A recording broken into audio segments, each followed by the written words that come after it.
Today the moon landing has ascended to the realm of American mythology.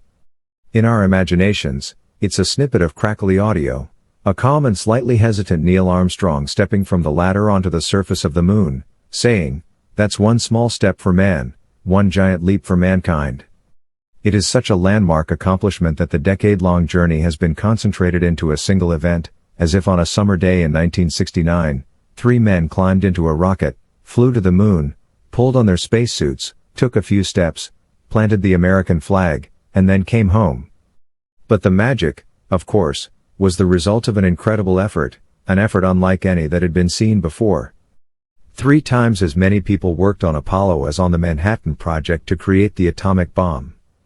In 1961, the year Kennedy formally announced Apollo, NASA spent $1 million on the program for the year.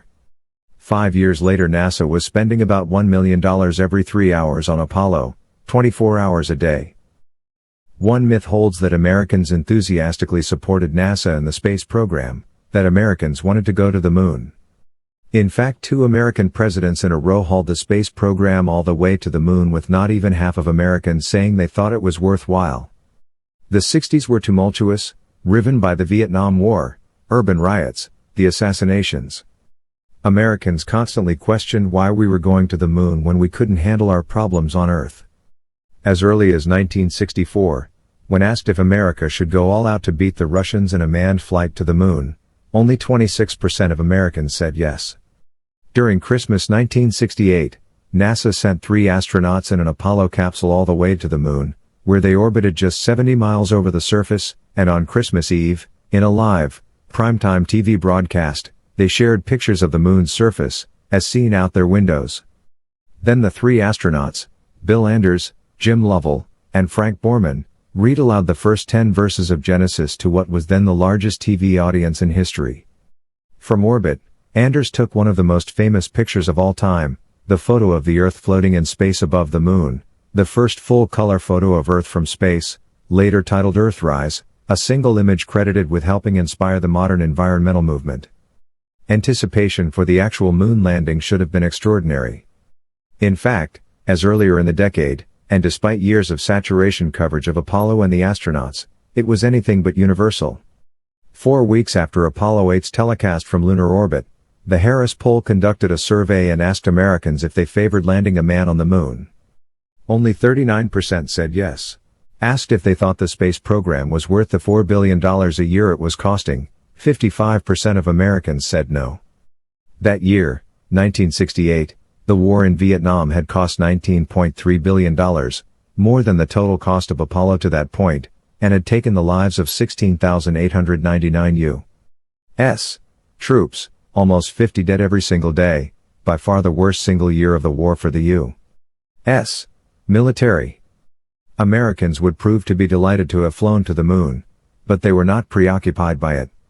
The big myth of Apollo is that it was somehow a failure, or at least a disappointment. That's certainly the conventional wisdom, that while the landings were a triumph, the aimless U.S. space program since then means Apollo itself was also pointless. Where is the Mars landing? Where are the moon bases, the network of orbital outposts?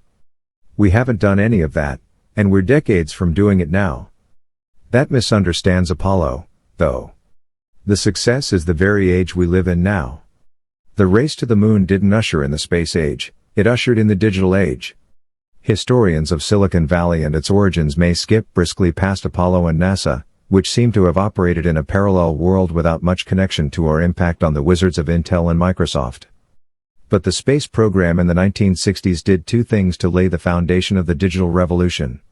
First, NASA used integrated circuits, the first computer chips, in the computers that flew the Apollo Command Module and the Apollo Lunar Module. Except for the U.S. Air Force, NASA was the first significant customer for integrated circuits. Microchips power the world now, of course, but in 1962 they were little more than 3 years old, and for Apollo they were a brilliant if controversial bet. Even IBM decided against using them in the company's computers in the early 1960s. NASA's demand for integrated circuits, and its insistence on their near-flawless manufacture, helped create the world market for the chips and helped cut the price by 90% in 5 years. NASA was the first organization of any kind, company or government agency, anywhere in the world to give computer chips responsibility for human life. If the chips could be depended on to fly astronauts safely to the moon, they were probably good enough for computers that would run chemical plants or analyze advertising data. NASA also introduced Americans, and the world, to the culture and power of technology. We watched on TV for a decade as staff members at Mission Control used computers to fly spaceships to the moon. Part of that was NASA introducing the rest of the world to real-time computing, a phrase that seems redundant to anyone who's been using a computer since the late 1970s. But in 1961, there was almost no computing in which an ordinary person, an engineer, a scientist, a mathematician, sat at a machine, asked it to do calculations and got the answers while sitting there. Instead, you submitted your programs on stacks of punch cards, and you got back piles of printouts based on the computer's run of your cards, and you got those printouts hours or days later. But the Apollo spacecraft, Command Module and Lunar Module, were flying to the moon at almost 24,000 miles per hour. That's 6 miles every second. The astronauts couldn't wait a minute for their calculations. In fact, if they wanted to arrive at the right spot on the moon, they couldn't wait a second. In an era when even the batch processing machines took up vast rooms of floor space, the Apollo spacecraft had real-time computers that fit into a single cubic foot, a stunning feat of both engineering and programming. Kennedy's call to leap to the moon ahead of the Russians was greeted with wild enthusiasm in the spring and summer of 1961. But when it came to public events, Americans' attention spans were no longer in the 1960s than they are today. We were no more inclined toward the virtues of slow and steady progress, no more capable of delayed gratification. Even before 1961 was over, there were prominent public voices stoking skepticism and dissent about the value of the moon race. In 1961, Senator Paul H.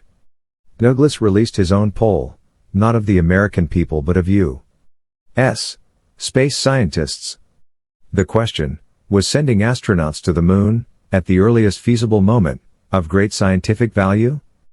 Douglas had arranged to poll the membership of the American Astronomical Society, and received 381 written replies from astronomers and space scientists. Of those, 36% said a manned-moon mission had great scientific value, and 35% said it had little scientific value. And unmanned, robotic missions to the moon? 66% of space scientists said they would have great scientific value. Douglas, a liberal Democrat, was a member of Kennedy's own party, and he had gone to some trouble to establish that America's actual space scientists judged that the race to the moon wasn't worth it. If the astronomers are not competent to decide, asked Douglas, who is? Norbert Wiener, a professor and legendary mathematician at MIT, dismissed Apollo in a late 1961 interview as a moondoggle, a word the press and NASA critics loved. Through the end of 1961 and into 1962, moondoggle started to pop up regularly in coverage of the space program, particularly in stories about spending and in editorials.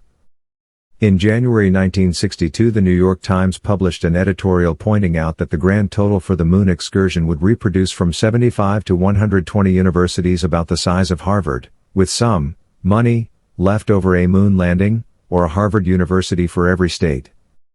In August 1962, the Russians launched 2 cosmonauts, in separate spaceships, within 24 hours of each other, the double mission totaling 7 days in space at a moment when the total for all 4 American spaceflights was 11 hours. Kennedy was asked at a press conference why Americans shouldn't be pessimistic since they were not just second to the Soviets but now a poor second. "We are behind and we are going to be behind for a while," he replied. "But I believe that before the end of this decade is out, the United States will be ahead." This year we submitted a space budget which was greater than the combined 8 space budgets of the previous 8 years. The press conference comments were defensive and reflexive. There was no eloquence about space in them, the responses more dutiful than enthusiastic. In the fall of 1962, Kennedy did a 2-day tour of space facilities to see for himself how the moon program was taking shape. Huntsville, Alabama, home to Wernher von Braun's rocket team, was the first stop. Von Braun showed the president a model of the Saturn rocket that would eventually launch astronauts to the moon. "This is the vehicle which is designed to fulfill your promise to put a man on the moon by the end of the decade," von Braun told Kennedy.